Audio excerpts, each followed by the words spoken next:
तो many many many many congratulations to you Moksha. We are very very proud of you. I am so happy कि आपका इतना अच्छा score आया है, आप नेशनल टॉपर बन गए हो। आपने कैसे पढ़ाई करी? क्योंकि बहुत सारे बच्चे अभी सामने आए, मतलब वेट कर रहे होंगे सुनने का कि यार ये क्या हो गया, 100 on एसएसटी। पहले तो बताओ मुश्किल था क्या 100 in एसएसटी? मैम एसएसटी में अगर कंसिस्टेंटली आप आंसर राइटिंग के साथ में चलते जा रहे हो तो मैम 100 out of 100 भी लाना मैम कोई बड़ी बात नहीं। सही बात है। अगर आप स्टार्टिंग से पढ़ाई कर रहे हो तो सच में 100 on 100 लाना बिल्कुल मुश्किल नहीं है। Yes ma'am. तो और इसके अलावा अपने प्रिपरेशन आप स्टार्टिंग से क्या क्या करते थे बेटा? मैम एनसीईआरटी रीडिंग सबसे पहले फोरमोस्ट थिंग होती थी कि सबसे पहले एनसीईआरटी रीड करना है। एनसीईआरटी के जो भी हाइलाइटेड वर्ड्स वगैरह और इंपॉर्टेंट लाइन वगैरह थी उनको हाईलाइट करते देन वीडियो लेक्चर के ऊपर आते थे। तो मैम आपके लेक्चर भी हम पहले देखते थे, जैसे कि स्टार्टिंग में आपके सिर्फ नेशनलिज्म इन इंडिया और यूरोप का वीडियो डला हुआ था। तो मैम बाकी के लिए हमने सिर्फ एनसीईआरटी को गो थ्रू करा और फिर उसमें नोट्स वगैरह बनाए हमने एनसीईआरटी से निकाल के, और साथ ही में फिर उसके बाद क्वेश्चन की बुक ले ली और उससे क्वेश्चन प्रैक्टिस करते थे। अच्छा, नाइस। और आपको जो ईसरल की तरफ से मटेरियल मिला और जो आपको ईसरल की तरफ से, जैसे अभी आप वीडियोस बता रहे हो, तो वीडियो लेक्चर्स के बारे में ऐसी क्या चीज लगी आपको जो आपको लगता है कि मतलब आपको पढ़कर उससे ऐसा लगा कि यार ये चीज बहुत ऐसे रह गई दिमाग में, या ये चीज जल्दी याद हो गई, या ये चीज ने बेनिफिट किया? तो कैसे, मतलब ईसरल का क्या आपको लगता है, ईसरल के वीडियो लेक्चर्स का क्या कंट्रीब्यूशन रहा? मैम एनसीईआरटी से अगर अपन पढ़ते हैं मैम, हम भी जो भी एनसीईआरटी की लाइन वगैरह, तो मैम प्रॉपर्ली उसको इंटरप्रेट नहीं कर पाते, और वही वीडियो में आपने एक बार जो समझा दिया तो मैम वो एक बार दिमाग में बात रह जाती है कि मैम कि इस टॉपिक को इस पर्सपेक्टिव से देखना है, और उसके बाद में वो याद रह जाती है चीज। तो विजुअलाइजेशन हेल्प तो करता है ना यार, ये तो मानते हो ना? यस। तो टॉपर बोल रहे हैं यार, मतलब टॉपर बोलना है बहुत बड़ी बात हो जाती है ना। दीक्षा मैम तो बोल ही रही है कि विजुअलाइजेशन, ईसरल तो बोल ही रहा है विजुअलाइजेशन इम्पोर्टेंट है, लेकिन टॉपर भी बोल रहा है ना कि ईसरल है मतलब विजुअलाइजेशन है, तो उससे चीजें आसान हो जाती हैं। और बेटा जो आपको स्टडी मटेरियल वगैरह मिला था उससे आपको हेल्प मिली? स्टडी मटेरियल में मैम जैसे कि ईसरल पे जो नोट्स वगैरह आते थे वो पॉइंट्स में आते थे ना, और बोर्ड में इंपॉर्टेंट ये रहता है कि आप पॉइंट्स में आंसर लिखो। तो मैम वो पॉइंट की लैंग्वेज वगैरह समझ में आई थी कि एक पॉइंट में ज्यादा से ज्यादा कितना लिखना है और कैसे लिखना है। Very good.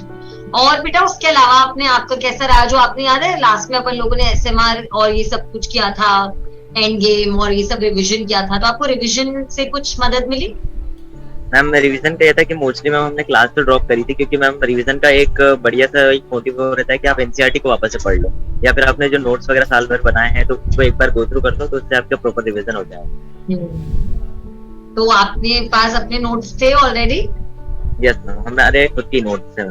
अच्छा, वेरी गुड, चलो बहुत बढ़िया। तो आप ये नोट्स कैसे बनाते थे? एनसीईआरटी से बनाते थे?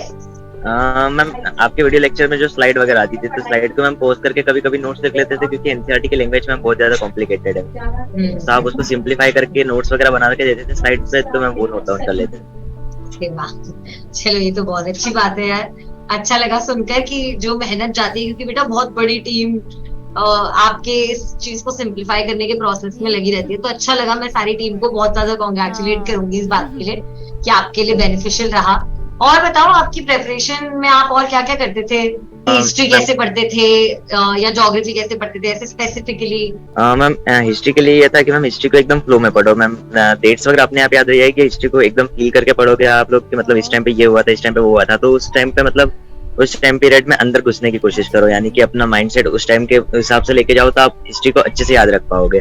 मोस्टली लोगों को दिक्कत आती है बच्चों को कि वो डेट्स वगैरह याद नहीं रख पाते हिस्ट्री में, बट ऑटोमेटिकली मैम एक बार अगर फ्लो में चैप्टर पढ़ोगे तो आप हिस्ट्री की पेज पे किस पेज पे क्या फोटो बनी है वो भी आपको रिमेम्बर हो जाएगा। सही बात है, बिल्कुल सही बात है। और मैम जियोग्राफी में कुछ चैप्टर वगैरह आए थे जैसे मिनरल वगैरह वाले, जो तो मैम उनमें कुछ चीजें फैक्ट्स वगैरह रिमेम्बर करने का जो होता मोटिव कि ये चीज याद रखना है वो चीज याद रखना है, तो ये तो चीज कंटिन्यूअसली आप रिटर्न प्रैक्टिस करोगे, लिख लिख के याद करोगे तो मैम ज्यादा अच्छा रहेगा। या फिर आप डेट्स वगैरह भी याद करोगे, ये सब चीजें भी याद रखोगे और वगैरह, तो मैम दिक्कत आ जाएगी, बाद में भूल जाओगे। तो रिटन नोट्स आपको लगता है इम्पोर्टेंट है, चीजों को फ्लो में पढ़ें और ऐसे कहानी की तरह पढ़ें, सोचकर पढ़ें। yes, तो ये दोनों चीजें आपको लगता है बेनिफिशियल रहेगी आपके लिए? yes.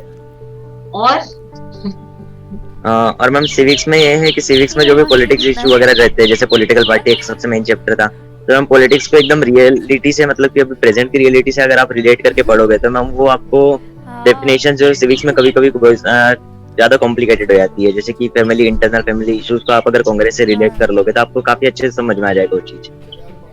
ये सब चीजें आपने ऐप से पढ़ी थी? तो ये किस लिए आई थी? मैम हम ऐप से भी पढ़ते थे और ज्यादातर ऐसा सेल्फ स्टडी के ऊपर भी थोड़ा तो देना पड़ेगा पुश।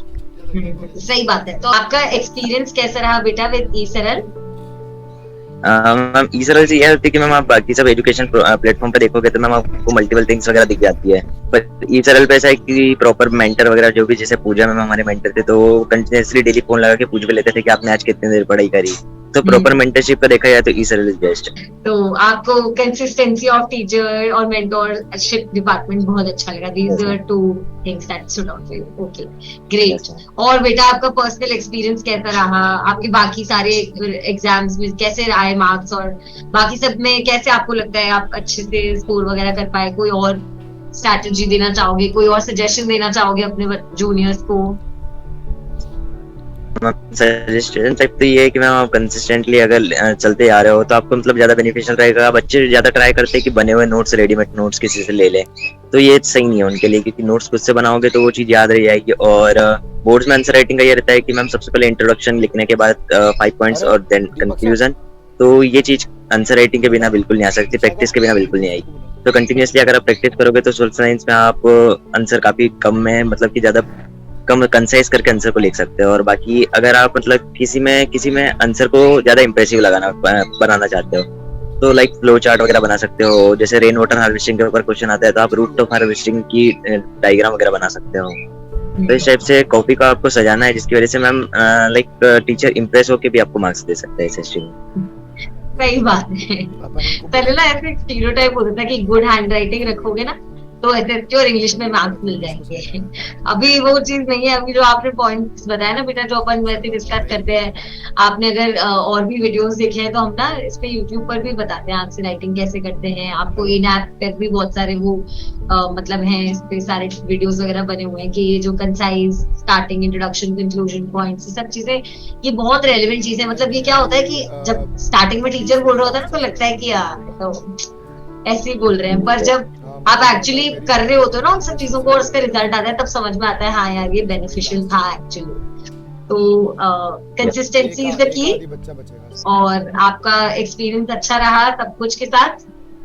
तो बाकी सब्जेक्ट्स में कैसा रहा आपका एक्सपीरियंस बेटा ई सरल के साथ? बाकी सब्जेक्ट में जैसे कि हमने साइंस के अंदर फिजिक्स और केमिस्ट्री तो मैम सर से ही पढ़ी थी। मैम एक सर है मतलब कि सारांश सर, तो वो कुछ भी इलेक्ट्रिक वगैरह की चीजें, इलेक्ट्रिसिटी वाला चैप्टर था तो मैम उसमें जो भी चीजें रहती थी जनरेटर वगैरह की तो वो खुद जाके बताते थे मैम। जैसे कि वो शॉप वगैरह पे जा रहे हैं कुछ जनरेटर चला के बता रहे हैं इसके अंदर क्या क्या होता है, तो मैम एक बार में चीजें याद हो जाती थी।